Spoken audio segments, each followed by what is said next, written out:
श्री कृष्णा, राधे राधे। मेरे सभी प्यारे भक्तों, मेरी ओर से राम राम। आइए हम सुनते हैं मार्गशीर्ष मास का आगे का अध्याय। नारद जी ने कहा कि राजेंद्र सुनिए, मैं एक शुभ एवं विशेष बात कहता हूँ। आप इस समय अपनी कन्या का संबंध एक विशिष्ट पुरुष के साथ स्थापित कीजिए। वर्ज में सुबानु के पुत्र श्रीमान वृषभानु निवास करते हैं। जो वर्ज के राजा हैं वे भगवान नारायण के अंश से उत्पन्न हुए हैं और उत्तम गुणों के भंडार, सुंदर, सुविद्यमान, सुशिखर, यौवन से युक्त, योगी, पूर्व जन्म की बातों को स्मरण करने वाले और नवयुवक हैं। आपकी कन्या भी यज्ञ कुंड से उत्पन्न हुई है, अतः अयोनिजा है। त्रिभुवन मोहिनी कन्या कलावती भगवती कमला की अंश है और स्वभावतः शांत जान पड़ती है। वृषभानु आपकी पुत्री के योग्य है तथा आपकी पुत्री भी उन्हीं की योग्य है। ये मुने राजसभा में ऐसा कहकर नंद जी मौन रह गए। तब नृप श्रेष्ठ भवनंदन ने विनय से नरम हो उन्हें इस प्रकार उत्तर दिया। भवनंदन कहने लगे, हे वर्जेश्वर, संबंध तो विधाता के वश की बात है, वह मेरे द्वारा साध्य नहीं। ब्रह्मा जी ही संबंध करने वाले हैं, मैं तो केवल जन्मदाता हूँ। कौन किसकी पत्नी या कन्या है तथा कौन किसका साधन संपन्न पति है, इसी विधाता के सिवा और कौन जानता है। कर्मों के अनुरूप फल देने वाले विधाता ही सबके कारण है। किया हुआ कर्म कभी निष्फल नहीं होता, उसका फल मिलकर ही रहेगा, ऐसा श्रुति में सुना गया है। अन्यथा असमर्थ पुरुष के उद्यम की भांति सारा कर्म निष्फल हो जाता है। यदि विधाता ने मेरी पुत्री को वृषभानु की पत्नी होने की बात लिखी है तो वह पहले से ही उनकी पत्नी है। मैं फिर कौन हूँ जो उसमें बाधा डाल सकूं, तथा दूसरा भी कौन उस संबंध का निवारण कर सकता है। नारद यों कहकर राजेंद्र भयनंदन ने विनय से सिर झुकाकर नंदराय जी को आदरपूर्वक मिष्ठान भोजन करवा दिया। उसके बाद राजा की अनुमति लेकर वर्ज को लौट गए। जाकर उन्होंने सूरभानु की सभा में सब बातें बता दी। सूरभानु ने भी यत्न पूर्वक नंद और गर्ग जी के सहयोग से आदर इस संबंध को जोड़ दिया। विवाह काल में महाराज भयनंदन ने गजरतन, असवरतन, अन्याय रतन तथा मणियों के आभूषण आदि बहुत दहेज दिया। वृषभानु कलावती को पाकर बड़ी प्रसन्नता के साथ निर्जन एवं रमणीय स्थान में उसके साथ विहार करने लगे। कलावती एक पल का भी विरह होने पर स्वामी के बिना व्याकुल हो उठती थी और वृषभानु भी एक क्षण के लिए भी कलावती से दूर होने पर उसके बिना विकल हो जाते थे। वह राजकन्या पूर्व जन्म की बातों को याद रखने वाली देवी थी, माया से मनुष्य रूप में प्रकट हुई थी। वृषभानु भी श्री हरि के अंश और जाति समर्थ थे तथा कलावती को पाकर बड़े प्रसन्न थे। उन दोनों का प्रेम प्रतिदिन नया नया होकर बढ़ने लगा और लीलावश पूर्व काल में सुदामा के साप और श्री कृष्ण की आज्ञा से श्री कृष्ण प्राणदिका सती राधिका उन दोनों की अयोनिजा पुत्री हुई। उसके दर्शन मात्र से वे दोनों दंपति भवबंधन से मुक्त हो गए। नारद इस प्रकार इतिहास कहा गया। अब जिसका प्रकरण चल रहा है वह प्रसंग सुनो। उक्त इतिहास पाप रूपी ईंधन को जलाने के लिए प्रज्वलित अग्नि की शिखा के समान है। शिल्पी शिरोमणि विश्वकर्मा वृषभानु के आश्रम पर जाकर वहां से अपने सेवक गणों के साथ दूसरे स्थान पर गए। वे तत्वज्ञ थे।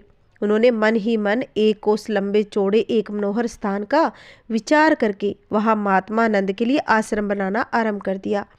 बुद्धि से अनुमान करके उनके लिए सबसे विलक्षण भवन बनवा दिया। वह श्रेष्ठ भवन 4 गहरी खाइयों से घिरा हुआ था। स्त्रियों के लिए उन्हें लांघना बहुत ही कठिन था। उन चारों खाइयों में पत्थर जुड़े हुए थे। उन खाइयों के दोनों तटों पर फूलों के उद्यान थे, जिसके कारण वे पुष्पों से सजी हुई जान पड़ती थी और सुंदर एवं मनोहर चंपा के वृक्ष तटों पर खिले हुए थे। उन्हें छूकर बहने वाली सुगंधित वायु उन परिखाओं को सब ओर से सुवासित कर रही थी। तटवर्ती आम, सुपारी, कटहल, नारियल, अनार, श्रीफल, नींबू, नारंगी, ऊंचे आमड़ा, जामुन, केले, केवड़े और कदम समूह आदि फूले फले वृक्षों से उन खाइयों की सब ओर से शोभा हो रही थी। वे सारी परिखाएं सदा वृक्षों से ढकी होने के कारण जल क्रीड़ा के योग्य थी, अतएव सबको प्रिय थी। परिखाओं के एकांत स्थान में जाने के लिए विश्वकर्मा ने उत्तम मार्ग बनाया। जो स्वर्ग के लिए सुगम और स्त्रुवर्ग के लिए दुर्गम था, और थोड़े थोड़े जल से ढके हुए मणिमय खंभों द्वारा संकेत से उस मार्ग पर खंभों की सीमा बनाई गई थी। वह मार्ग न तो अधिक संकीर्ण था और न अधिक विस्तृत ही था। परिखा के ऊपरी भाग में देव शिल्पी ने मनोहर परकोटा बनाया था, जिसकी ऊंचाई बहुत अधिक थी। वह 100 धनुष के बराबर ऊंचा था। उसमें लगा हुआ एक एक पत्थर 25-25 हाथ लंबा था और सिंदूरी रंग की मणियों से निर्मित वह प्रकार बड़ा ही सुंदर दिखाई दे रहा था। उसमें 12 के 2 भीतरी 7 दरवाजे थे और दरवाजे मणिसार निर्मित किवाड़ों से बंद रहते थे। वह नंद भवन इंद्र नीलमणि के चरित्र कलशों द्वारा विशेष शोभा पा रहे थे। स्वर्णसार निर्मित कलशों से उनका शिखर भाग बहुत ही उद्दीपित जान पड़ता था। नंद भवन का निर्माण करके विश्वकर्मा नगर में घूमने लगे। उन्होंने अनेक प्रकार के मनोहर राजमार्ग बनाए। रतन भानुमणि की बनी हुई वेदियां तथा सुंदर पत्तनों से वह मार्ग सुशोभित होते थे। उन्हें आर पार दोनों ओर से बांधकर पक्का बनाया गया था, जिसे वे बड़े मनोहर लगते थे। राजमार्ग के दोनों ओर मणिमय मंडप बने हुए थे। वे वेश्यों के वाणिज्य व्यवसाय के उपयोग में आने योग्य थे। वे मंडप दाएं बाएं सब ओर से प्रकाशित हो उन राजमार्ग को भी प्रकाश पहुंचाते थे। तदंतर वृंदावन में जाकर विश्वकर्मा ने सुंदर गोलाकार और मणिमय प्रकोट से युक्त रासमंडल का निर्माण किया। जब सब ओर से एक एक योजन विस्तृत था, उसमें स्थान स्थान पर मणिमय वेदिकाएं बनी हुई थी। मणिसार रचित 9 करोड़ मंडप उस रास मंडल की शोभा बढ़ाते थे। वे श्रृंगार के योग्य चित्रों से सुशोभित छायाओं से संपन्न थे। अनेक प्रकार के जाति के फूलों की सुगंध लेकर बहती हुई वायु उन मंडप को सुवासित करती थी। उसमें रतन में प्रदीप जलते थे। स्वर्ण में कलश उनकी उज्ज्वलता बढ़ा रही थी। पुष्पों से भरे हुए उद्यानों और सरोवरों से सुगंधित रास मंडल का निर्माण करके विश्वकर्मा दूसरे स्थान को गए। वे उस रमणीय वृंदावन को देखकर बहुत संतुष्ट हुए। वन के भीतर जगह जगह एकांत स्थान में मन बुद्धि से विचार और निश्चय करके उन्होंने वहां 30 रमणीय एवं विलक्षण वनों का निर्माण किया था। वे केवल श्री राधा माधव की ही क्रीड़ा के लिए बनाए गए थे। उसके बाद मधुवन के निकट अत्यंत मनोहर निर्जन स्थान में वट वृक्ष के मूल भाग के निकट सरोवर के पश्चिम किनारे केतकी के वन के बीच चंपा के उद्यान के पूर्व विश्वकर्मा ने राधा माधव की क्रीड़ा के लिए पुण्य एक रत्न में मंडप का निर्माण किया, जो 4 वेदिकाओं से घिरा हुआ अत्यंत सुंदर था। रतन सारचित 100 तुलिकाएं उसकी शोभा बढ़ा रही थी। अमूल्य रत्नों द्वारा निर्मित तथा अनेक प्रकार के चित्रों से चित्रित 9 जोड़ कपोटों और 9 मनोहर द्वारों से रतन मंडल की बड़ी शोभा दे रही थी। उस मंडप की दीवारों के दोनों बगल में और ऊपर भी श्रेष्ठ रत्नों द्वारा रचित कृत्रिम चरित्र में कलश उसकी श्री वृद्धि कर रहे थे। उन कलशों की 3 कोटियां थी। उक्त मंडल में महामूल्यवान श्रेष्ठ मणि द्वारा निर्मित 9 सोपान शोभा दे रहे थे। उत्तम रत्नों के सार भाग से बने हुए कलशों से मंडप का शिखर जगमगा रहा था और पताका, तोरण तथा श्वेत चामर सब भवन की शोभा बढ़ा रहे थे। उसमें सब और अमूल्य रत्न में दर्पण लगे हुए थे, जिनके कारण सबको अपने सामने की ओर से वह मंडप दीप्तिमान दिखाई देता था। वह 100 धनुष ऊपर तक अग्नि शिखा के समान प्रकाश पुंज फैला रहे थे। उसका विस्तार 100 हाथ का था। वह रतन मंडल गोलाकार से बना हुआ था। उसके भीतर रतन निर्मित शैया बिछी थी, जिसके उत्तम भवन के भीतरी भाग की शोभा दे रही थी। उक्त शैयाओं पर अग्नि शुद्ध दिव्य वस्त्र बिछे थे और मालाओं के समूह से सुशोभित होकर वे विचित्र शोभा धारण करते थे। पारिजाति के फूलों की मालाओं से बने हुए तकिए उन पर यथास्थान रखे हुए थे। चंदन, अगरू, कस्तूरी, कुमकुम से वह सारा भवन सुवासित हो रहा था। उसमें मालती और चंपा के फूलों की मालाएं रखी हुई थी। नूतन श्रृंगार के योग्य और पारंपरिक प्रेम की वृद्धि करने वाले कपूर युक्त तांबुल के बीड़े उत्तम रत्न में पात्रों में सजाकर रखे हुए थे। उस भवन में रत्नों की बनी हुई बहुत सी चौकियां थी, जिसमें हीरे जड़े हुए थे और मोतियों की झालरें लटक रही थी। रतन सार जड़ित कितने ही घट यथास्थान पर रखे हुए थे। रतन में चित्रों से चित्रित अनेक रतन सिंहासन उस मंडप की शोभा बढ़ा रहे थे, जिनमें जड़ी हुई चंद्रकांत मणियां पिघलकर जल की बूंदों से उस भवन को सींच रही थी। शीतल एवं सुवासित जल तथा भोग्य वस्तुओं से युक्त उस रमणीय मिलन मंदिर का निर्माण करके विश्वकर्मा फिर नगर में आए। जिनके लिए जो भवन बने थे उन पर उनके नाम उन्होंने प्रसन्नतापूर्वक लिखे। इस कार्य में उन्होंने शिष्य तथा यक्षगण उनकी सहायता करते हुए, हे मुने, निंद्रा के स्वामी श्याम सुंदर श्री कृष्ण उस समय निंद्रा के वशीभूत थे। उनको नमस्कार करके विश्वकर्मा अपने घर को चले गए। परमेश्वर श्री कृष्ण की इच्छा से ही भूतल पर ऐसा आश्रयमय नगर निर्मित हुआ। इस प्रकार मैंने श्री हरि का सारा मंगलमय चरित्र कह सुनाया, जो शुद्ध और पापहारी है। अब तुम और क्या सुनना चाहते हो? नारद जी ने पूछा, भगवान, भारतवर्ष में इस कानन का नाम वृंदावन क्यों हुआ? इसकी वह उत्पत्ति अथवा संज्ञा क्या है? आप उत्तम तत्वज्ञ हैं, अतः इस तत्वों को अवश्य ही बताएंगे। सूत जी कहते हैं, नारद जी का प्रश्न सुनकर नारायण जी ऋषि ने सा आनंद हंसकर सारा ही पुरातन तत्व कहना आरंभ कर दिया। भगवान नारायण कहने लगे कि नारद, पहले सतयुग की बात है। राजा केदार सातों द्वीपों के अधिपति थे। ब्रह्मा वे सदा सत्य धर्म में तत्पर रहते थे। वे अपनी स्त्रियां तथा पुत्र पोतर वर्ग के साथ सा आनंद जीवन व्यतीत करते थे। उन धार्मिक नरेश ने समस्त प्रजाओं का पुत्रों की भांति पालन किया। 100 यज्ञों का अनुष्ठान करके भी राजा केदार ने इंद्र पद पाने की इच्छा नहीं की। वे अनेक प्रकार के पुण्य कर्म करके भी स्वयं उनका फल नहीं चाहते थे। उनका सारा नित्य नियमित कर्म श्री कृष्ण की प्रीति के लिए ही होता था। केदार के समान राजधिराज न तो कोई पहले हुआ था और न ही पुण्य होगा। उन्होंने अपनी त्रिभुवन मोहिनी पत्नी तथा राज्य की रक्षा का भार पुत्रों पर रखकर यज्ञेश्वर मुनि के उपदेश से तपस्या के लिए वन को प्रस्थान किया। वे श्री हरि के अनन्य भक्त थे और निरंतर उन्हीं का चिंतन करते थे। हे मुने, भगवान का सुदर्शन चक्र राजा की रक्षा के लिए सदा उन्हीं के पास रहता था। वे मुनि श्रेष्ठ नरेश चिरकाल तक तपस्या करके अंत में गोलोक को चले गए। उनके नाम से केदार तीर्थ प्रसिद्ध हुआ। अवश्य ही आज भी वहां मरे हुए प्राणी को तत्काल मुक्ति लाभ होता है। उनकी कन्या का नाम वृंदा था, जो लक्ष्मी की अंश थी। उन्हें योग शास्त्र में निपुण होने के कारण किसी को अपना पुरुष नहीं बनाया। दुर्वासा ने उसे परम दुर्लभ श्री हरि का मंत्र दिया। वह घर छोड़कर तपस्या के लिए वन में चली गई। उसने 60,000 वर्षों तक निर्जन वन में तपस्या की। तब उसके सामने भक्त वत्सल भगवान श्री कृष्ण प्रकट हो गए।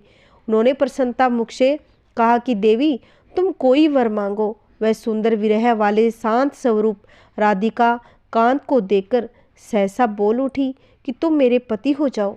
उन्होंने तथास्तु कहकर उसकी प्रार्थना स्वीकार कर ली। वह कौतूहलवश श्री कृष्ण के साथ गोलोक में गई और वह राधा के समान श्रेष्ठ सौभाग्यशालिनी गोपी हुई। वृंदा ने जहाँ तप किया था उस स्थान का नाम वृंदावन हुआ, अथवा वृंदावन ने जहाँ क्रीड़ा की थी इसलिए वह स्थान वृंदावन कहलाया। हे वत्स, अब दूसरा पुण्यदायक इतिहास सुनो जिससे उस कानन का नाम वृंदावन पड़ा। वह प्रसंग मैं तुमसे कहता हूँ, ध्यान दो। राजा कुशध्वज के 2 कन्याएं थी। दोनों ही धर्मशास्त्र के ज्ञान में निपुण थी। उनके नाम थे तुलसी और वेदवती। संसार चलाने का जो कार्य उससे उन दोनों बहनों का वैराग्य था। उसमें से वेदवती ने तपस्या करके परम पुरुष नारायण को प्राप्त किया। वह जनक कन्या सीता के नाम से सर्वत्र विख्यात है। तुलसी ने तपस्या करके श्री हरि को पति रूप में प्राप्त करने की इच्छा की, किंतु देववंश दुर्वासा के शाप से उसने शंखचूड़ को प्राप्त किया। फिर परम मनोहर कमलाकांत भगवान नारायण उसे प्राण वल्लभ के रूप में प्राप्त हुए। भगवान श्री हरि के शाप से द्वेषवरी तुलसी वृक्ष रूप में प्रकट हुई और तुलसी के शाप से श्रीहरि शालिग्राम शिला हो गए। उस वक्त स्थल पर अवस्था में भी सुंदरी तुलसी निरंतर स्थित रहने लगी। हे मुने, तुलसी का सारा चरित्र तुमसे विस्तार पूर्वक कहा जा चुका है, तथापि यहाँ प्रसंगवश पुण्य उसकी कुछ चर्चा की गई है। तपोधन उस तुलसी की तपस्या का यह भी एक स्थान है, इसलिए इसे मनीषी पुरुष वृंदावन कहते हैं। तुलसी और वृंदा समानार्थ शब्द है, अथवा मैं तुमसे दूसरा उत्कृष्ट हेतु बता रहा हूँ जिससे भारतवर्ष का यह पुण्य क्षेत्र वृंदावन के नाम से प्रसिद्ध हुआ। राधा के 16 नामों में एक वृंदा नाम भी है। जो श्रुति में सुना गया है। उन वृंदा नामधारी राधा का यह रमणीय क्रीड़ा वन है, इसलिए इसे वृंदावन कहा गया है। पूर्व काल में श्री कृष्ण ने श्री राधा की प्रीति के लिए गोलोक में वृंदावन का निर्माण किया था, फिर भूतल पर उनकी क्रीड़ा के लिए प्रकट हुआ। वह वन उस प्राचीन नाम से वृंदावन कहलाने लगा। नारद जी ने पूछा कि जगदीश्वर, श्री राधिका के 16 नाम कौन कौन से हैं? मुझे शिष्य से उन्हें बताइए। उन्हें सुनने के लिए मेरे मन में उत्कंठा है। मैंने सामवेद में वर्णित श्री राधा के 70 नाम सुने हैं, तथापि इस समय आपके मुख से उनके 16 नामों को सुनना चाहता हूँ। हे विभो, वे 16 नाम उन 70 नामों से भी अंतर्गत है या उनसे भिन्न है? अहो, उन भक्त वांछित पुण्य स्वरूप नामों का मुझसे वर्णन कीजिए। साथ ही उन सब की वे उत्पत्ति भी बताइए। जगत के आदि कारण जगत माता श्री राधा के उन सर्व दुर्लभ पावन नामों को मैं सुनना चाहता हूँ। श्री नारायण ने कहा, राधा, रासेश्वरी, रासवासिनी, रसिकेश्वरी, कृष्ण प्राणदिका, कृष्ण प्रिया, कृष्ण स्वरूपिणी, कृष्ण वामांग संभूता, परमानंद रूपिणी, कृष्ण वृंदावनी, वृंदा, वृंदावन विनोदिनी, चंद्रावली, चंद्रकांता और सरच चंद्र प्रभागना। यह सारभूत 16 नाम उन 70 नामों से ही अंतर्गत है। राधा शब्द में धा का अर्थ है कारण तथा रा दान वाचक है, जो स्वयं मोक्ष प्रदान करने वाली है। वे राधा कही गई है। रासेश्वरी ये पत्नी है, इसलिए इनका नाम रासेश्वरी है। उनका रास मंडल में निवास है, इसे वे रासवासिनी कहलाती है। समस्त रसिक देवियों की परमेश्वरी है, अतः पुरातन संत महात्मा उन्हें रसिकेश्वरी कहते हैं। परमात्मा श्री कृष्ण के लिए वे प्राणों से भी अधिक प्रियतमा है, अतः साक्षात श्री कृष्ण ने ही उन्हें कृष्ण प्राणदिका का नाम दिया है। वे श्री कृष्ण की अत्यंत प्रिया कांता है, अथवा श्री कृष्ण की ही सदा उन्हें प्रिय है, इसलिए समस्त देवताओं ने उन्हें कृष्ण प्रिया कहा है। वे श्री कृष्ण रूपों को लीला पूर्वक निकट लाने में समर्थ है तथा सभी अंशों में श्री कृष्ण के सदृश है, अतः कृष्ण स्वरूपिणी कही गई है। परम सती श्री राधा कृष्ण के आधे वामांग भाग से प्रकट हुई है, अतः श्री कृष्ण ने स्वयं ही उन्हें श्री कृष्ण वामांग संभूता कहा है। सती श्री राधा एवं परम आनंद की मूर्तिमती राशि है। श्रुतियों ने उसे परमा आनंद स्वरूपिणी की संज्ञा दी है। कृष्ण शब्द का मोक्ष वाचक है और न उत्कृष्टता का बोधक है और आकार दाता के अर्थ में आता है। वे उत्कृष्ट मोक्ष की दात्री है, इसलिए वे कृष्णा कही गई है। वृंदावन उन्हीं का है, इसलिए वे वृंदावनी कहलाती है, अथवा वृंदावनी की आदि देवी होने के कारण उन्हें यह नाम प्राप्त हुआ है। सखियों के समुदाय को वृंद कहते हैं और आकार सता का वाचक है। उनके समूह की समूह सखियां हैं, इसलिए वे वृंदा कहलाती है। उन्हें सदा वृंदावन में विनोद प्राप्त है, अतः वेद उनको वृंदावन विनोदनी कहते हैं। वे सदा मुख चंद्र तथा नख चंद्र की अवली से युक्त है, इस कारण श्री कृष्ण ने उन्हें चंद्रावली नाम दिया है। उनकी कांति दिन रात सदा ही चंद्रमा के तुल्य बनी रहती है, अतः श्री हरि हर्ष उल्लास के कारण उन्हें चंद्रकांता कहते हैं। उनके मुख दिन रात शरत काल के चंद्रमा की प्रभा फैली रहती है, इसलिए उन्हें सरच चंद्र भानना कहते हैं। यह अर्थ व्याख्याओं को सहित 16 नाम वाली कही गई है, जिसे नारायण ने अपने नाभि कमल पर विराजमान ब्रह्मा को दिया था। फिर ब्रह्मा जी ने पूर्व काल में मेरे पिता धर्मदेव को इन नाम वाली का उपदेश दिया और श्री धर्मदेव ने महातीर्थ पुष्कर में सूर्य ग्रहण के पुण्य पर्व पर देव सभा के बीच मुझे कृपा पूर्वक इस 16 नामों का उपदेश दिया था। श्री राधा के प्रभाव की प्रस्तावना होने पर बड़े प्रसन्नचित्त से उन्होंने इन नामों की व्याख्या की। हे मुने, यह राधा का परम पुण्य में स्रोत है, जिसे मैंने तुमको सुना दिया। हे मामुने, जो वैष्णव न हो वह वैष्णवों का निंदक हो, उसे इसका उपदेश नहीं देना चाहिए। जो मनुष्य जीवन भर तीनों संध्याओं के समय इन स्त्रोतों का पाठ करता है, उसकी यहाँ राधा माधव के चरण कमलों में भक्ति होती है। अंत में उन दोनों का दास्य भाव प्राप्त कर लेता है। दिव्य शरीर एवं अणिमा आदि सिद्धि को पाकर सदा उन प्रिय प्रियतम के साथ विचरना है। नियम पूर्वक किए गए संपूर्ण व्रत, दान और उपवास से चारों वेदों के अर्थ सहित पाठ से समस्त यज्ञों तीर्थों के विधि बोधित अनुष्ठान तथा सेवन से संपूर्ण भूमि की 7 बार की गई परिक्रमा से, शरणागत की रक्षा से, अज्ञानी को ज्ञान देने से और देवताओं और वैष्णव का दर्शन करने से भी जो फल प्राप्त होता है वह स्त्रोत पाठ से 16वीं कला के भी बराबर नहीं। इस स्त्रोत के प्रभाव से मनुष्य जीवन मुक्त हो जाता है। नारद जी ने कहा कि प्रभु, यह सर्व दुर्लभ परम आश्रयमय स्त्रोत मुझे प्राप्त हुआ। देवी श्री राधा का संसार विजय नामक कवच भी उपलब्ध हुआ। सुयज्ञ ने इसका प्रयोग किया था, वह दुर्लभ स्त्रोत भी मुझे सुलभ हो गया। भगवान श्री कृष्ण की विचित्र कथा सुनकर आपके चरण कमलों के प्रसाद से मैंने बहुत कुछ पा लिया। अब मैं जिस रहस्य को सुनना चाहता हूँ उसका वर्णन कीजिए।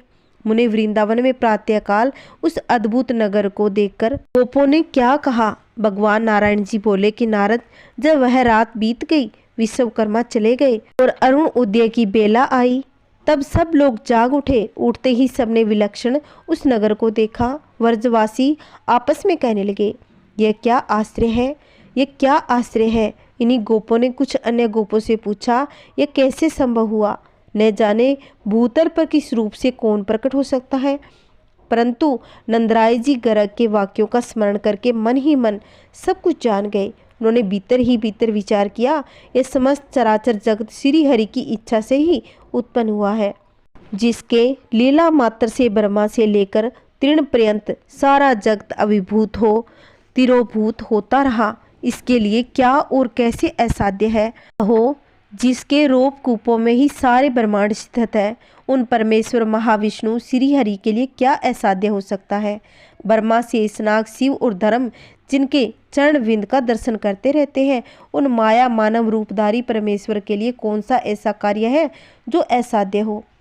नंद जी उस नगर में घूम घूम कर एक एक घर को देख देख कर वहाँ लिखे हुए नामों को पढ़कर सबके लिए घरों का वितरण किया। नंद और वृषभानु ने शुभ मुहूर्त देखकर प्रवेशकालीन मंगल कृत्य का संपादन करके अपने सेवक गणों के साथ अपने अपने आश्रम में प्रवेश किया। वृंदावन में रहकर उन सबके मुख और नेत्र प्रसन्नता से खिल उठे। उन सब गोपों ने बड़े आनंद के साथ अपने अपने उत्तम आश्रय में पादार्पण किया। अपने अपने मनोहर स्थान पर सब गोपों को बड़ा आनंद मिला। वहाँ के बालक और बालिकाएं हर्षपूर्वक खेलने कूदने लगे। श्री कृष्ण और बलदेव भी कौतूहलवश गोप शिशुओं के साथ वहाँ प्रत्येक मनोहर स्थान पर बालोचित क्रीड़ा करने लगे। हे नारद, इस प्रकार मैंने नगर निर्माण का सारा वृत्तांत कह सुनाया। वन में गोप बालकों के लिए वह रासमंडल बना था, उसकी भी बात बताई है। आगे की कथा हम अगली वीडियो में रसपान करेंगे। जय श्री कृष्णा, राधे राधे। अगर आपको मेरी वीडियो अच्छी लगी हो तो लाइक करना, शेयर करना। अगर आपने अभी तक मेरे चैनल को सब्सक्राइब नहीं किया है तो प्लीज़ मेरे चैनल को सब्सक्राइब कर लो, जिससे आने वाली वीडियो की नोटिफिकेशन आपको मिल जाएगी। जय श्री कृष्णा, राधे राधे। मेरे सभी प्यारे भक्तों, मेरी ओर से राम राम। मेरे सभी भक्तों पर भगवान श्री कृष्ण की कृपा सदा सर्वदा बनी रहे। जय श्री कृष्णा, राधे राधे।